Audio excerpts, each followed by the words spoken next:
let's pop off right now. We got to get started. We gotta go. Let's go. Let's go. Let's get the people in the chat.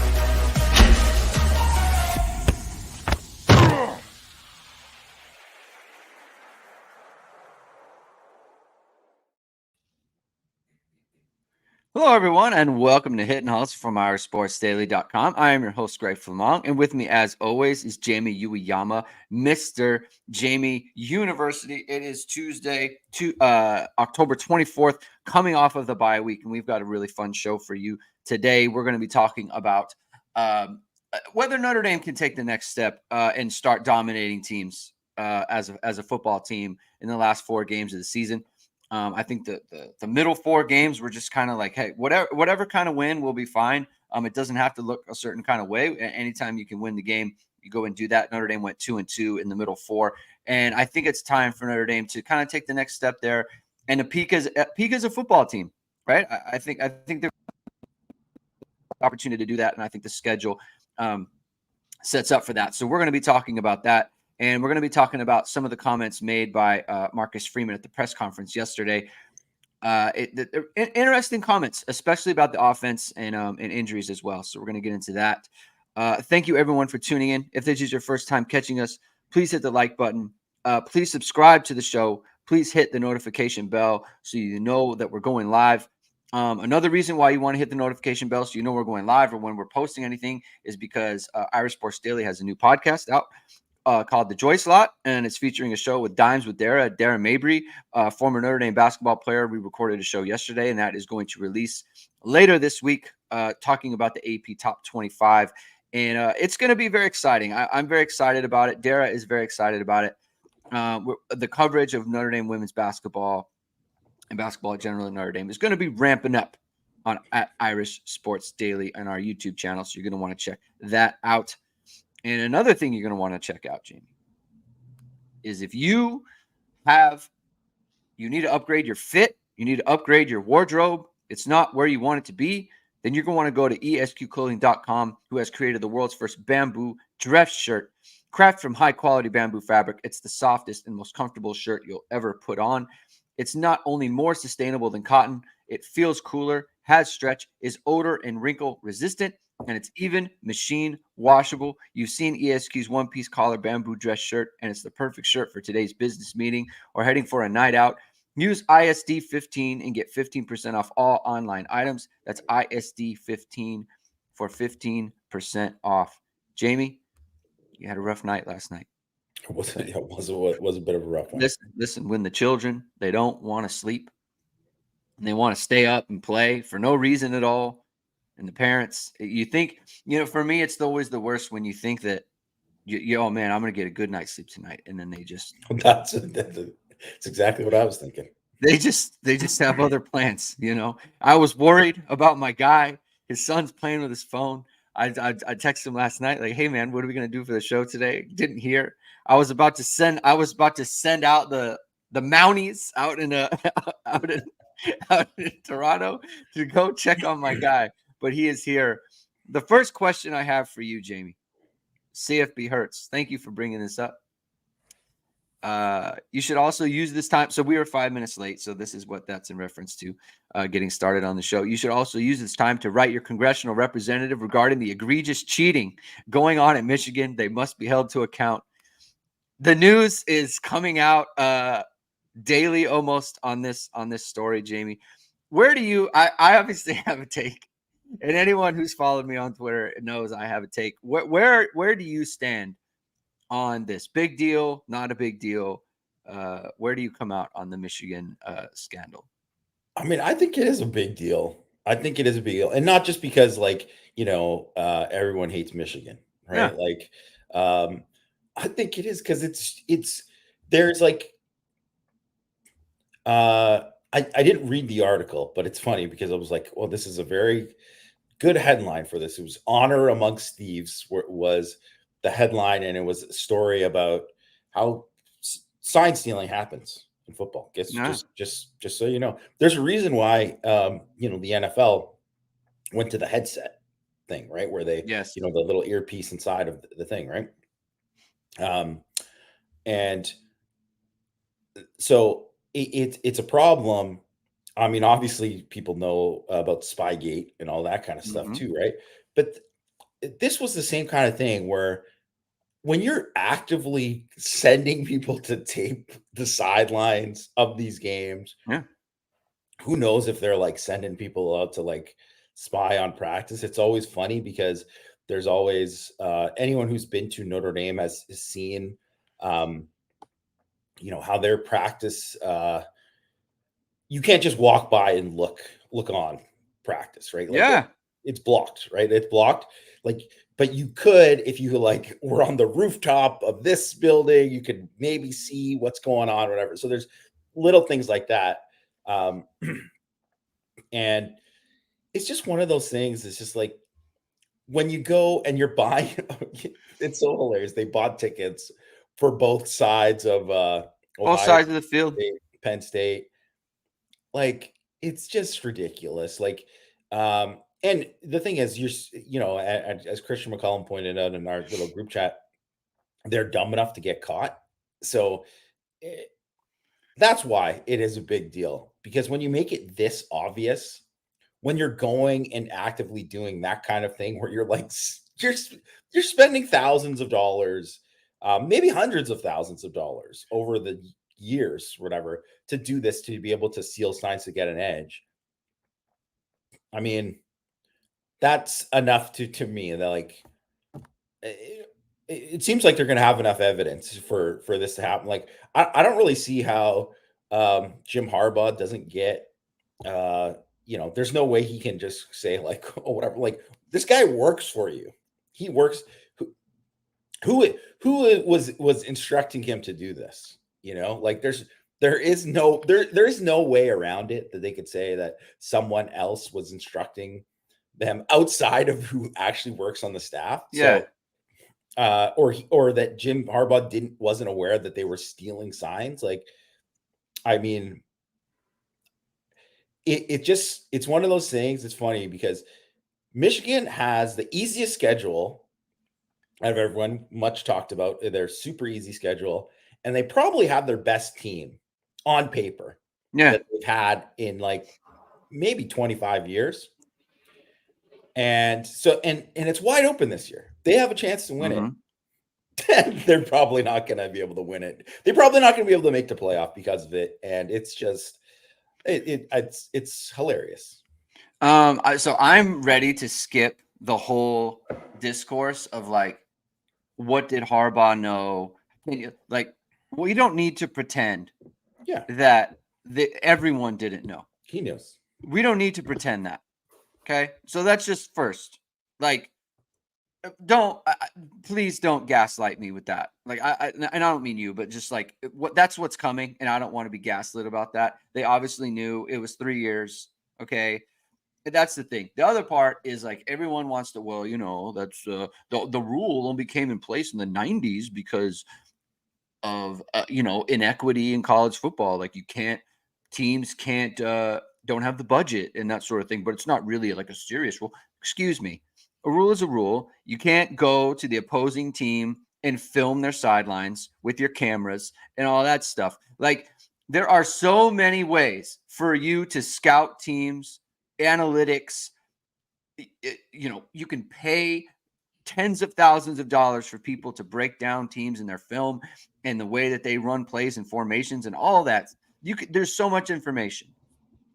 You don't need to be doing this. Okay. So that's another thing. The second thing is, or the third thing, I guess, is the penalty needs to be like extreme, like vacating wins, forfeits, and Mitchell Vahalik says, if you're not changing your sign weekly, that's kind of on you. Yeah, like there's some, you could say that, right? In a way, that's victim blaming for one, which I don't appreciate. But here's the thing, Jamie, right? You've been in college. I've been in college, right? Do professors take steps to prevent cheating on their exams and on all these other things? Do they do that? Yeah, of course they do. 100%, right? Professors absolutely take steps to prevent cheating and just like a team will change their signs or whatever. Okay. What happens in college if you get caught cheating? At the very minimum, you're taking a 0 on that. At most likely, it's just like, hey, you're failing the course. You take an F for the course. At the most extreme, you are getting kicked out of the university. If you if that's a one-time offense, okay? So a one-time offense, two-time offense. If you get caught systematically cheating over 3 years in college, you are kicked out 100%. You are kicked out of the university. You are it's going on your permanent record. Like that is going to be a thing. Like that is what, and everyone understands this. Everyone who goes to college knows, like, hey, if you are caught systematically cheating on anything, you are going to get run. You are absolutely going to get it. And everyone knows that. And so no one is caping for you about, like, well, the rules and it's not actually that big a deal and everyone does it. No one will do that. It's like, hey, man, Greg got caught cheating on exams. He's done. Even though people do it. So Yeah. it's just that's how it works in the world, in college. So look, that's what has to happen. And if it doesn't happen, then it's a disgrace. And I think people need to start saying, like, the college football playoff committee, they need to say, you know what, we're not ranking them. We're not. Oh yeah. Until this comes out. Like, you do not get to be considered, given the fact that the magnitude of what is going on. And that's what needs to happen. And I think that needs to be reflected in the rankings. And that's just how I feel. Either you have rules or you don't. And so I think that's how it should be reflected in the thing. Thank you for the super chat, PQ. What it do? Do you think there is any chance the NCAA or Big Ten takes any action that impacts the 2023 season? These things aren't typically done quickly. You seem to think that it will, just based on your comment earlier. I don't think so. I don't think they're going to do anything. We will find out. I think they will. Why do you think they will? I think because it's too big. There's too much. The stakes are too high for them this year, and doing it like in a way that, so they still have Penn State, and I know Penn State obviously just lost. Yeah, but Penn State is, if they beat Michigan and they win out the rest of the way, they still have a shot at making the playoff, right? Ohio State, like, that game losing that game to Michigan could end up, eliminating them from like, there's all of these other stakes that are involved there. And not just that, all these other coaches, some of these guys, if you beat a Michigan or, you lose another game, you might lose your job. You might either get a raise or you might lose your job. Like, the stakes are huge for right now. So I think it's going to be the rest of the Big Ten schools that really push it. And the thing is that more information is coming out daily about it. So there's going to be more stuff about, like, well, I guarantee they did it with Georgia. And once that once it gets into the SEC and you're starting that, it'll get ugly. It'll get way worse. They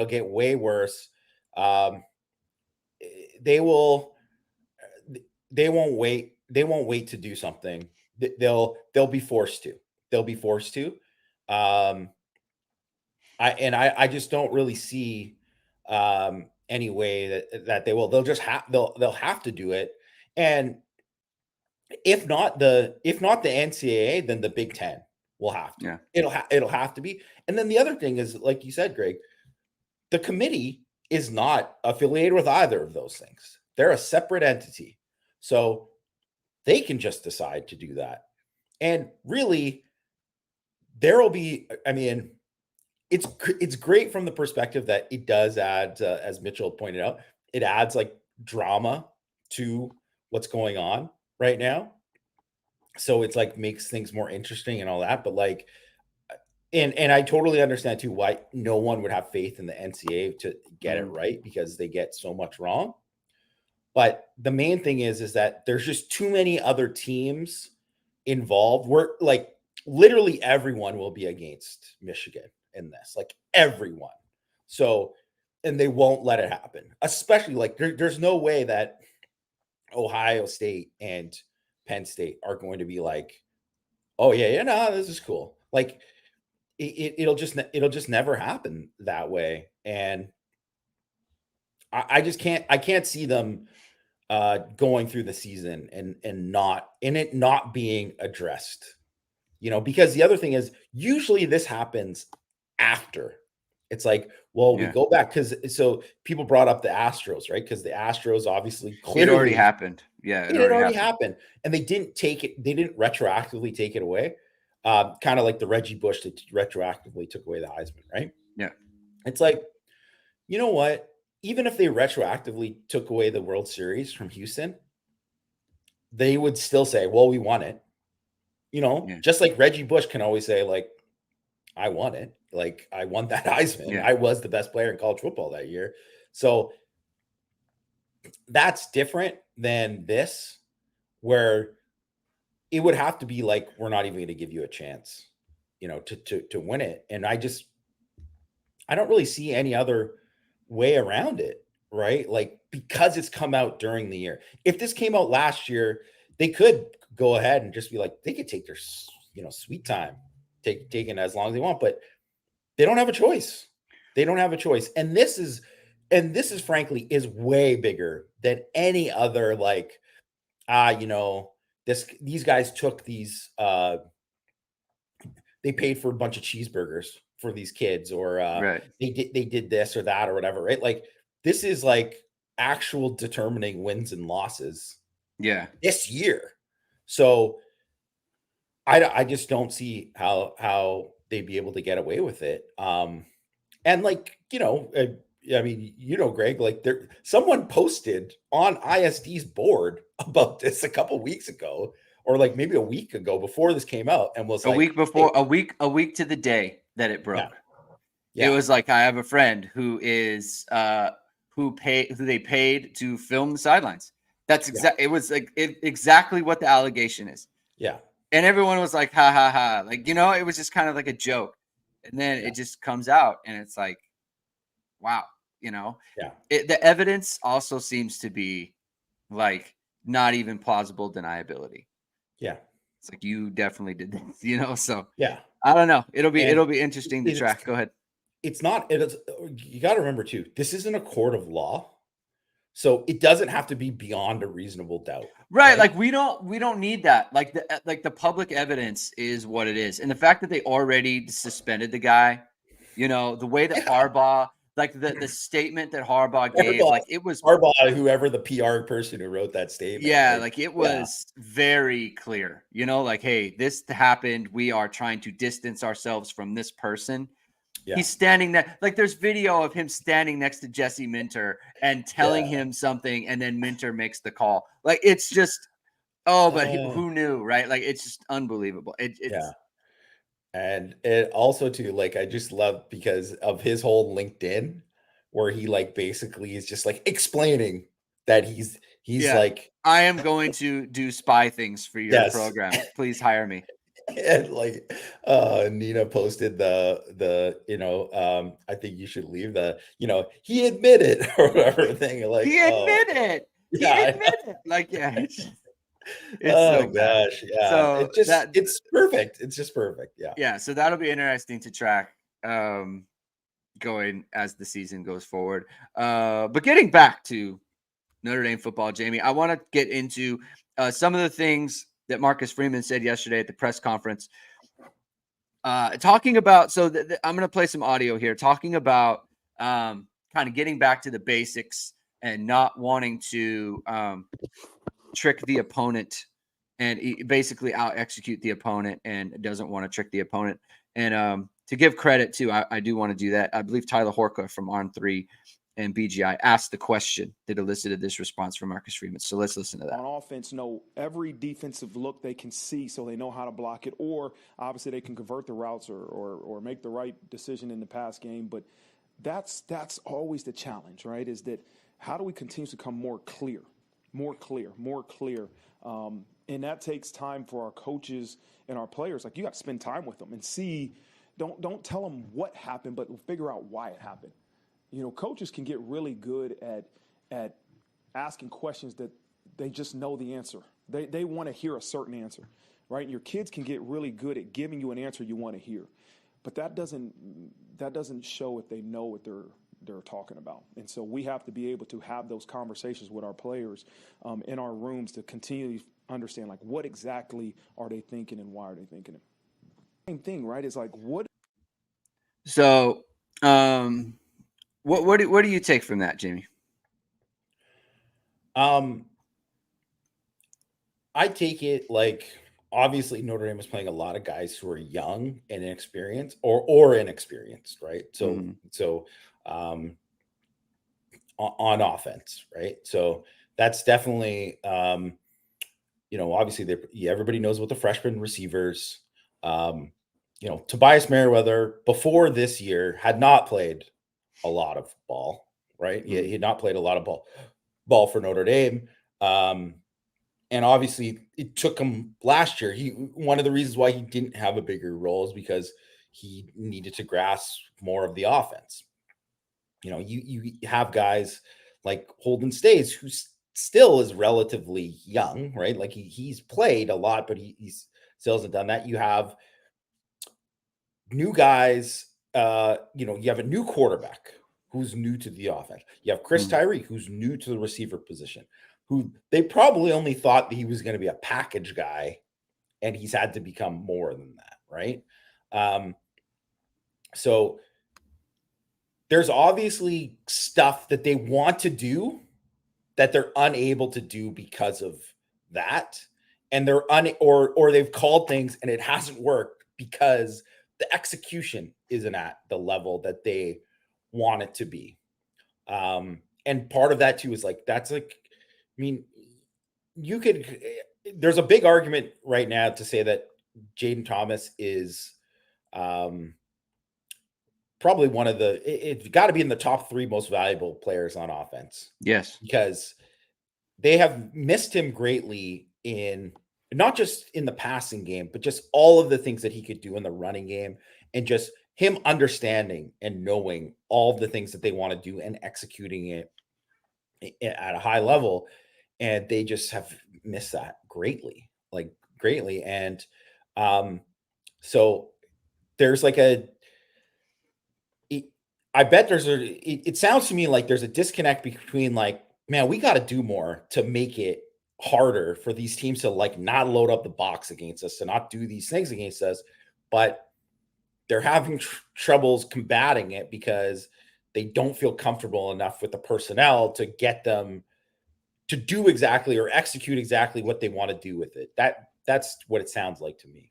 Yeah, and I don't know if I messed up the cutting of that clip, but basically there was another part where he said, I want to be able to out execute teams, not trick them per se.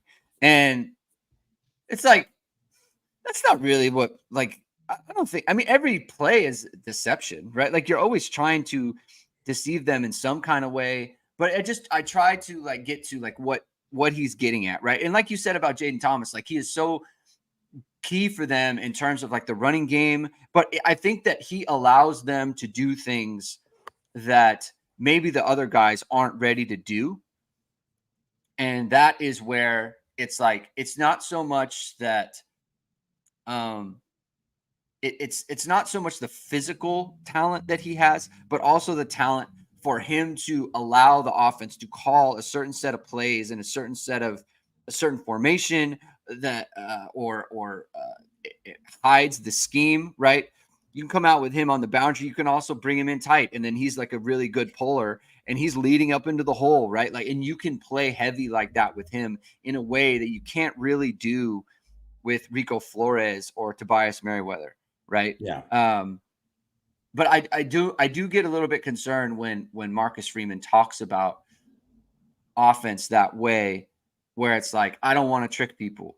I want to out scheme them. Well, you always want to, or you want to out execute them. Well, you always want to out execute them. Like, that's, yeah, of course. That's it's a given. But you're right. But you do want to do things that they aren't expecting, right? And so it just like you don't want to be predictable.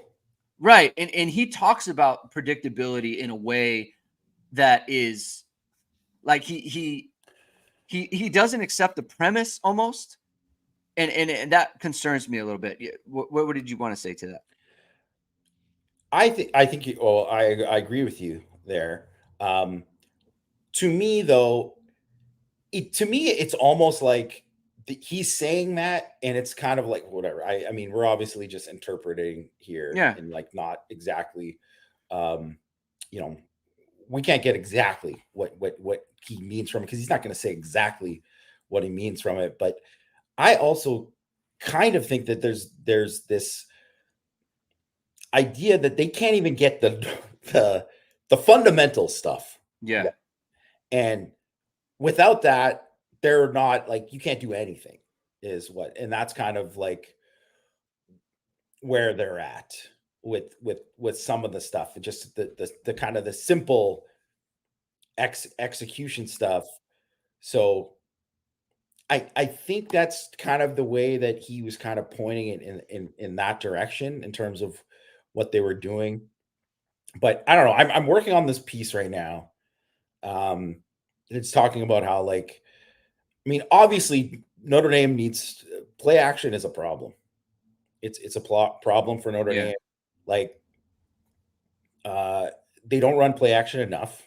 You know, they're 20%. Sam Hartman is 20% play action on season. That's not enough. That's not enough.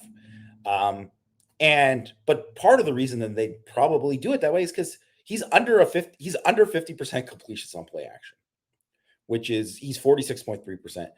And that's shocking. Like that is a truly shocking number, because most of the time play action, some of the times is you're taking shots and whatever, right? But a lot of times it's like setting up easy play. And some of it is he's not taking the easy plays, like that hold and stays one. Yeah. There. Don't throw that 50-50 ball to Evans. Makes no sense, right? Like, some of that's on Hartman, but some of it is also like, you know, what you're doing, and you're not allowing more of those easy things to set up, right? So that's, everybody kind of knows that part of it. But I think just with the running game, and I tweeted out some of the stuff yesterday from the Ohio State game, where they ran the ball really well on Ohio State. And that's something that probably doesn't get enough credit. They don't get enough credit for, because they really, especially in the second half, ran the ball really effectively. And they weren't doing a lot of the stuff with the pin and pull stuff where they were doing whatever. They ran at them. They ran a ton of just like ISO, you know, with two backs. They were more creative in terms of what they were doing with like spreading them out, but then bringing Evans back in to gain something on the edge and gain a numbers advantage. And that's an area too. Like, that could be Jaden Thomas, right? That could be Jaden Thomas doing that and getting all like, and making those blocks and chipping that edge, because he's good enough to do that, which is so rare. And so they miss Thomas for that kind of stuff, but they still have all these tight ends that can do these kind of things too.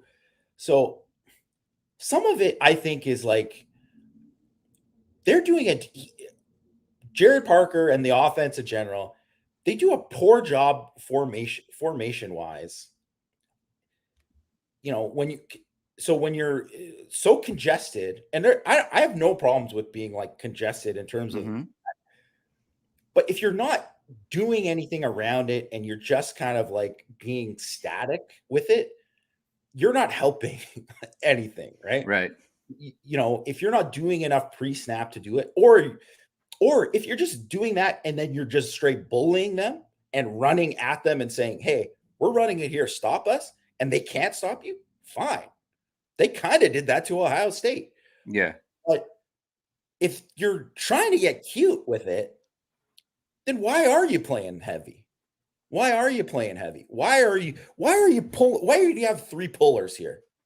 When teams know that all they got to do is shoot that gap and they could blow it up, right? Right. And That's my big problem with the running. If they could just do a lot of stuff where they're in 12 personnel. So if they're short receivers, that's fine.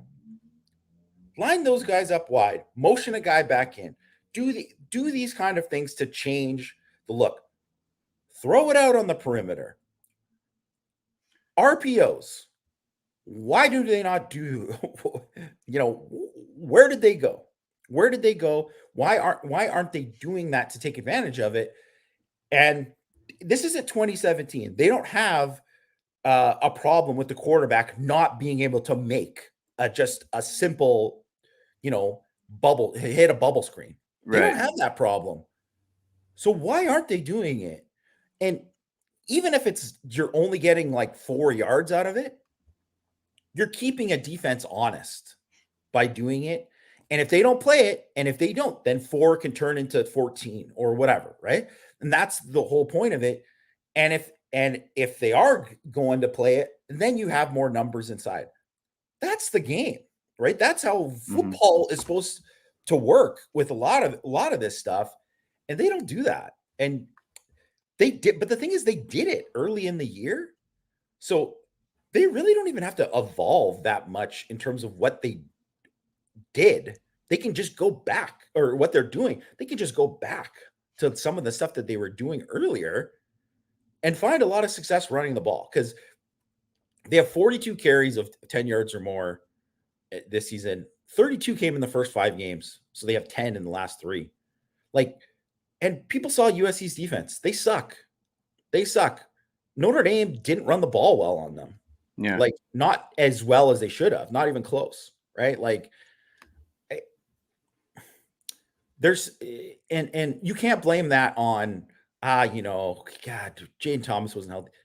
No, you got to still be able to run the ball on USC like that. And they just didn't. And so I really don't think that should be that hard for them to get back to some of the stuff they're doing. I hope that they spent the bye week kind of looking at hey, what were we most successful at early on? There's that. What have teams done to do this? And it's not, and you can say, well, teams have loaded the box. Yeah, sure. Any dummy can tell you they got 8-9 guys in the box. Well, Notre Dame's loaded the box. Yes. So if you play heavy, they're going to put people in there. They're going to match. They're going to match you. That's the game, right? Yeah. So it's okay. So what are you going to do? Spread them out. Are they still loading the box? Now you have numbers outside. Well, what are you going to do with it? You have to adjust to their adjustments. And that should these are kind of things that should happen during a game. It should take a bye week to get to this. Right. But guess what? You had the bye week, and now, do something with it, because kind of going back to kind of what the greater theme is, can Notre Dame get back to being dominant? Well, they can only get back if they start making things easier for themselves on offense. It doesn't have to be this hard. Yeah, and it goes to something that Marcus Freeman says about the play action thing, and I pulled audio of that as well, and I just thought the way that he spoke about this, because like you said, I think it was on Power Hour, he said against Navy, Notre Dame ran a bunch of RPO stuff against Navy, and it was successful. Yeah, and then it just disappeared, it just went away, and there's no good explanation for it, but let me play this and then we can react. How Jared's calling it, what's gone into that? It's from Pete Sims. We had success throwing the ball early in the year just because of what our past concepts were, and they didn't have to be play action shots. And then you come back and you say, okay, we got to be able to run the ball. We didn't run the ball well versus Duke, or we ran the ball well, I think, versus Ohio State, but versus Duke, we didn't run the ball well. We got to be able to find ways to run the ball. Well, now teams are saying, I dare you to throw the ball, right? And they're truly putting an extra defender in the box, and so. Part of that is, okay, now we got to be able to take some shots. We got to be able to look like we're running in a run formation and be able to run some play action shots. And so that will be a challenge for us to continue to evolve that part of our game. So some of this stuff is that has to be baked into your offense, just period. It's not we had good pass concepts. And so we didn't have to run play action. It's like, yes, but there are better teams coming down the schedule. You have to be able to do these things just as part of your offense. It's not like, oh, we don't have to, so we didn't. And now it's like, oh, we wanted to run the ball. I had to turn up this audio. I guess I can barely hear it. It's like, we got to be able to run the ball. And it's like, well, it's like, but that should have already been done. It should be a part of your offense, just like going forward. And that's the thing that I don't really understand when he's talking about that. It's like, oh, we ran the ball well against Ohio State, but we got to figure out a way to run the ball against Duke. And so we did that against Louisville and USC. It's like, well, you've always wanted to be a running team. So why aren't you prepared to go off of that? That was something that I didn't understand. Exactly. You are a running team. So, and I understand, like the analytics say that you don't have to run the ball well to be good at play action, right? Like that's what the analytics say. You can still be effective play action team if you don't run the ball well. The counter to that is when you're leaning on a team and they know what your identity is and what you want to do, that's when they cheat, and that's when they do stuff like Louisville did, right? Yeah. And that, like you said, that should be an expectation of this is what you're going to get this week. So the counter should have been there the whole time, because that is something there that like every single thing you do, you can't just line up and just say, well, we got to execute this better. We got to do this better. You have to say, like, this is what they're going to do. What is our counter to this when it doesn't work? And that's why I'm so shocked by this, because I don't understand why in NC State, they were like, well, they're doing this. This was our counter to it. And they killed them with it. Yeah. Where has that been the rest of the year? They haven't had that built in. All of that should be there. Like, I just don't. And to me, it's like, I don't get it, because I watched that game and I thought, man, Jared Parker, I think there is something there with Jared Parker. Same. And then since then, and I don't even think I actually thought, if you go back and I've watched, I just watched Ohio State this weekend, right? Like the Ohio State on offense this weekend. Notre Dame, I thought what they did in that game, scheme-wise, was good. Like, I wanted them to do some different things in the passing game, but run game-wise, scheme-wise was good. Like, they just saved it all up for that and then didn't, like, I don't understand the process of it. It's just like, maybe there's just too many holes. There's too many, like, so they're just trying to plug in, plug up all the leaks. So then it's like, they're worried about that instead of, kind of building off the other thing, but they just haven't built off of what they've done. And this is why I made the point about Jaden Thomas, because it just is the fact that as soon as he left the lineup, from an efficiency standpoint, it just completely flipped. They just did. And maybe that was a coincidence, right? But like, even against Ohio State, it's like you said, like they had a good plan. They had good ideas. They out-schemed Ohio State in a lot of respects in the run game, right? And so they from a success rate standpoint outplayed Ohio State famously, right? We talked about that a ton. So then why is it then that after that, against Duke, against Louisville, and even against USC, it just wasn't there? A little bit better against USC, but also like that defense is worse, right? So and a lot of the stuff that they were successful with, it wasn't just, a lot of that is like, hey, you are playing a worse defense, and so therefore this is successful. Like I don't feel like, the long touchdown to Tyree, like that was a great call and a great spot, and that was full credit to Parker. Like that was a huge play in the game, and he absolutely hit a home run on that one. So full credit, but just on the main, like it just wasn't It just hasn't been there from an efficiency standpoint. And that's what I'm talking about when it comes to like, you know, can they get back to like, did they really use this time to say, you know what, like, we need to get back to these things that we were doing early in the year, being able to respond to the things that we're seeing and then moving forward as an offense? Because if you can't do that, you know, like I'll just put this up right now. Like, this is a tweet from a brilliant man, Jamie Ueyama, Mr. University. Notre Dame is 8th in SP plus, 19th on defense, 19th on offense, 6th on defense. The remaining schedule is Pitt is 47th, right? So 37th defensively, 68th offense. Clemson's 19th, 32nd on offense, 9th on defense. Like if you can't get things figured out and figure out a way to stress Clemson, and they play like they have against, you know, Duke and Louisville and USC, they're not going to be able to move the ball. No, they're not going to score many points in that game. They're not going to be able to move the ball. You know, and Stanford's obviously very bad, but it's like they're not going to be able to move the ball in that game. And like losing to Clemson would just be like, with this Clemson team, it would be really bad. They should not lose to Clemson in a game that Notre Dame cares about. You know what I mean? Like it's not going to be a night game anymore. Right. So it just, it needs to be better there. The other part of this, Jamie, is I'm going to play this comment about Jaden Thomas and his hamstrings.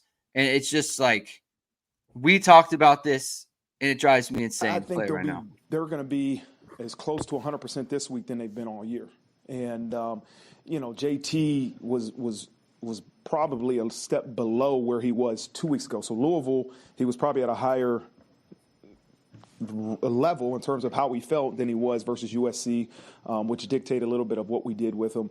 And Greathouse has continuously gotten better and better with his hamstring. So I think both of those guys will be as close to full go as you'll see all year. And that's a week-to-week basis, right? And we have to do things to try to prevent, obviously, soft tissue injuries from happening. And we'll continuously try to do that. But, you know, you never know in the game of football. It's not good that Jaden Thomas is he regressed backwards. And we said, like, that can't happen. He is too important to the offense for that to then be a situation where he is like, oh, he was better against Louisville than he was against USC. No. And that is like the fault of the training staff, in my opinion, because that's not up to Marcus Freeman. Like that, to me, that's up to the training staff. You can't put him out there and then he goes backwards in all these games when he didn't help you at all. He didn't help them at all in these games. Yeah. So why is he out there? And now, you know, Marcus says as close to 100% as he's been. We have to see that to be true. So that's a really bad outcome. Jamie, yeah. Did you have a thought on that? Yeah, I mean, obviously hindsight is 2020, but it was a horrible decision for him to play in those games. Obviously, he was not ready. We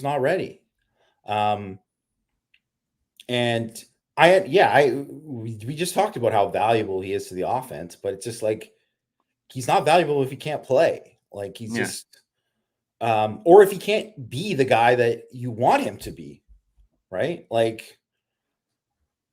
Then it's like being like, oh, Tommy Tremble, well, he's got a shoulder problem and he can't really hit that much. So, you know, we'll just have him out there. He can just run routes, but we're not going to use him as a blocker this week. It's like, well, then I guess Tommy Tremble shouldn't play because his most valuable thing that he does is as a blocker. It's like you can't have that taken away, right? Like, and any receiver, if you can't run full speed, like you're just done. Like it's just, I don't know. I mean, I do the blame. I would say, whatever. I'm sure some Notre Dame training staff person will monitor this and then tweet something out about whatever after, because they get upset if anyone criticizes them. But it is partially on them. You got to say he's not good. He's not. Well, wait a minute. Like, look, they are responsible for that. That's just true. Like, if Notre Dame plays bad on offense, what do? We bang the person who's responsible. Like, the staff is responsible. The training staff is responsible for injuries and rehab and getting them back and clearing them when they are deemed to be 100% or whatever. He should not have been out there. It's a hamstring. You cannot be. He cannot go out there and, like Michael Hahn says, he was at the USC game. Thomas should not have been playing. Didn't throw to him anyways. It was obvious he wasn't 100%. It was obvious at the stadium. It was obvious on TV. It's like, what's going on? You can't have that. These things that everyone says, what about hamstrings? They linger. You can't send them out there. It's truly just a situation where it's either it's ready or it isn't. And Patrick Carter says it reminds him of Lindsey in 2020. 100%. That was mismanaged as well. They sent him out there before he was ready, and he ripped the hamstring and he limped off against Pitt, and we wasn't seen for the rest of the year. It was a bad decision then, and it just like I understand it's hindsight, but it's like that's the result of it. It is. It's just the result of the way that they handled that, and it needs to be handled better, right? You need to make sure you've put your players and you've put the team in the best position to be successful. And so that's what the training staff needs to do. And that's what anyone needs to do who wants to have a better social media presence, Jamie, or a better engagement video. You got to enhance. You got to make sure you're doing the best you can to get the best out of those things.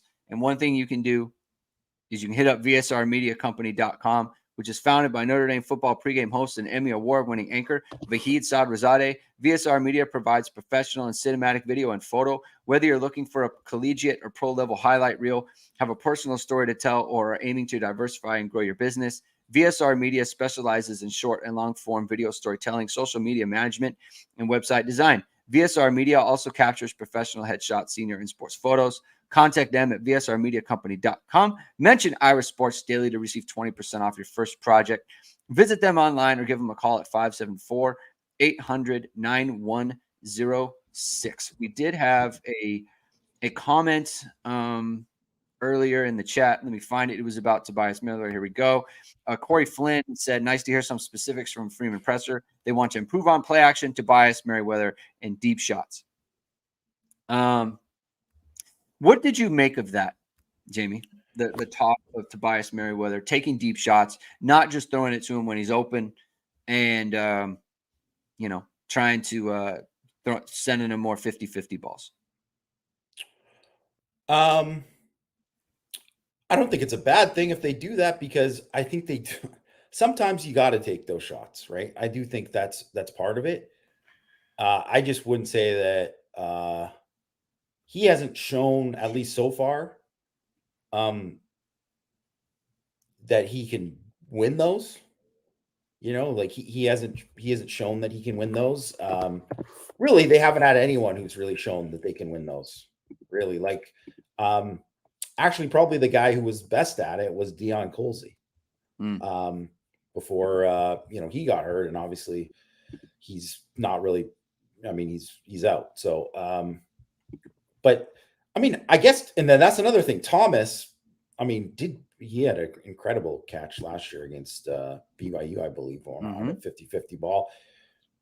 But they've kind of just thrown him like kind of back shoulder fade stuff, not like, or they haven't even really thrown him back shoulder. They've kind of just done a lot of, stuff for just sideline kind of over the shoulder stuff, and he hasn't caught it. They do, at some point you do have to win some of those. Someone has to, and they don't really have anyone. So it would be huge. I mean, it would be massive if that would happen, but it's kind of like, I'll believe it when I see it kind of thing, that they're actually going to do that. And then he's actually going to win it. Because they just haven't, like, he hasn't shown that he's going to win that. Right. And I'm looking at Tobias right now. I mean, he's got 2 contested catch targets this year and he's 0 for 2. Mm-hmm. So, I mean, obviously it's not enough of a sample size to be like, this guy can't win it. You know, Right. when he dropped the one against Duke, whatever, because on the push off. But, you know, I have never seen him in practice be like, oh man, look at him just jump over that dude. He's never been a guy who's looked like a Claypool or a Boykin in practice. But I mean, God, no time better than now for him to do that. If that's the case, like they desperately need that. Yeah. I mean, to me, it's actually, I would love it if they did throw it to him when they were open, because I feel like that's not really happening either. So like they're 8 of 18 throwing to Tobias this year, which is around 44%. They're 15 of 32 throwing to Rico Flores, which is like 46%. Like you're not getting anything. You're not getting what you need from the field, period. Like it's not, we need to get Tobias going. Like what is going on to the field? And why can't you get those guys high percentage, receptions? It's just like, it's not, that is the problem to me. It's like, I don't need you to throw 50-50 balls. Why can't you get them? Why can't you get a situation where it's like they're open and catching the ball? That isn't like some 5-yard crossing route. You know what I mean? Like like that is kind of a bigger issue to me. Like you want to throw them 50-50 balls, fine. You throw them about they've played 8 games, you throw it to them 18 times. You throw it to them twice a game. And like 5 of those were at the end of Louisville when they were just kind of running plays. Hartman threw him a bunch of balls while he was getting hit. They were in his direction, but like not really close to being caught by anyone. So it's like they're not really targeting him at all. They've dropped him on the depth chart. Yeah. So that's another one where it's that was also kind of a sometimes I think too, well, not just sometimes. I know that coaches say stuff like that because they know that the players hear it. Like they know. So they're trying to get like maybe, give them some confidence and be like, hey, like get ready for this. Like you're going to get these shots. Like that happens. Like, because it's a weird thing, but the players and especially their parents really pay attention to what coaches say in press conferences. And if they mention a guy or don't mention a guy, they're like, why did they mention my son? Why did they do this? Yeah. Whatever. And I get it, whatever. They're just looking out for their kid. Right. But it's like a thing where parents are like very into it. So if they hear that, they're like, okay, now's your chance. Like they're thinking that. So so maybe Tobias isn't paying attention to this thing, but maybe his mom and his dad or whatever, right? Or whoever is doing it. That's a thing that happens. And I mean, I would love to see everyone should be rooting for Tobias Merriweather and all the guys who have had kind of tough seasons for them to have the bounce back to finish. Everyone should be rooting for that. Like, because it's not like it doesn't happen, right? And let me remind everyone, Xavier Watts didn't start till the 10th game last year. He didn't start till the 10th game. And it wasn't like he was having a bad season before that, but he wasn't a starter until the 10th game. And then obviously took off from there.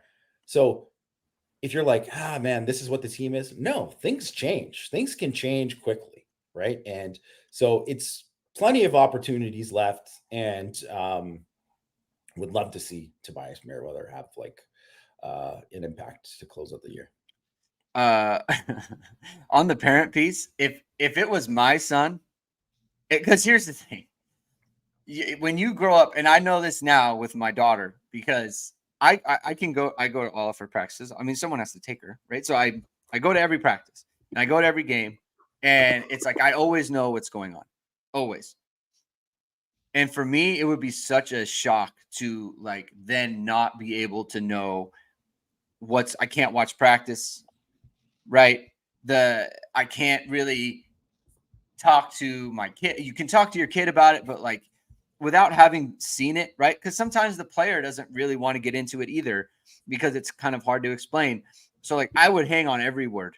I would listen to everything, every press conference. I would listen to every bit of information I could because I would want information about how it's going, right? Like your child is a major college football player. So I like that. But just when you said that, I was like, man, if I was in this position, I'd be grasping at everything I could get. But yeah, I just like Tobias, you know, we say the thing about the blocking. He really does try hard. He really does. Like he is very engaged in that. And so I think that he obviously cares. And so in hindsight, now looking at it, like he really needed a senior ahead of him. He really needed someone like Ben Skoranek or you know, a Kevin Austin or a Miles Boykin or someone. He needed someone ahead of him to kind of see like this is how it should look. This is what it's supposed to be. Instead even of a Joe Wilkins, even a Joe Wilkins, something like that. It's Avery Davis, right. And that's another thing that I'm glad you brought that up, Greg, because it probably doesn't get brought up enough that when you have such a young wide receiver room, it's like Jaden Thomas is still pretty young. Like he's still got 2 more years of eligibility. He's a junior. After this. Yeah. He's got 2 more years of eligibility after this. He's the veteran of the group. Like, and so that's a lot of that goes on him of being like, well, guess what? You got to be the guy who shows these guys the way. And it's like, he's still learning the way in a lot of ways, like he's got a lot of room to grow still. So it's, and that's the other thing with Chancey Stuckey too. Like he's got to take on so much more to try to teach these guys because there isn't somebody else there.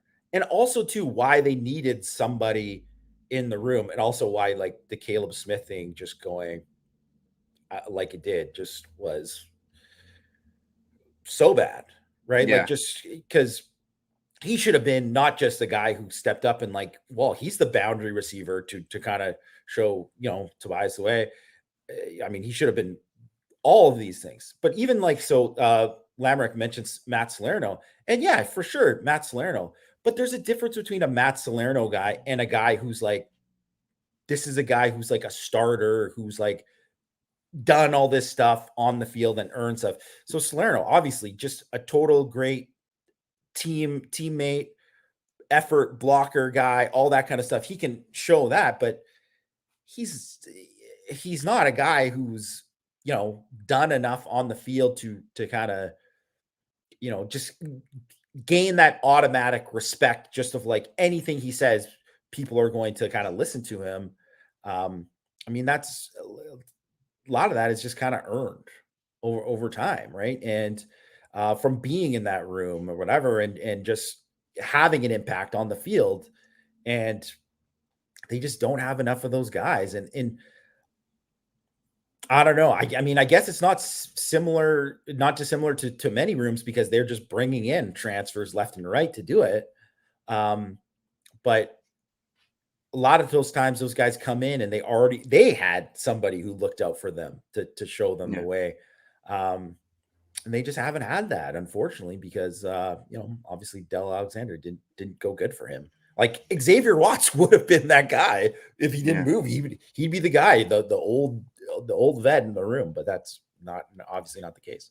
I mean, like there is another world where Lorenzo Styles is the leader of the wide receiver room, along with Jaden Thomas and Deion Colsey, and Caleb Smith is the 5th-year senior guy. And they are all juniors, and they are all upperclassmen. That's what it was supposed to be. In February of 2023, that was the room. And Tobias and Styles can split reps there. And it's like a good thing. And Styles is coming off a good year, right? And instead, Styles went the other direction, complete other direction, and left the program. And now he's, the ball's hitting him on punt coverage. Yeah. As a blocker, and like that went completely sideways.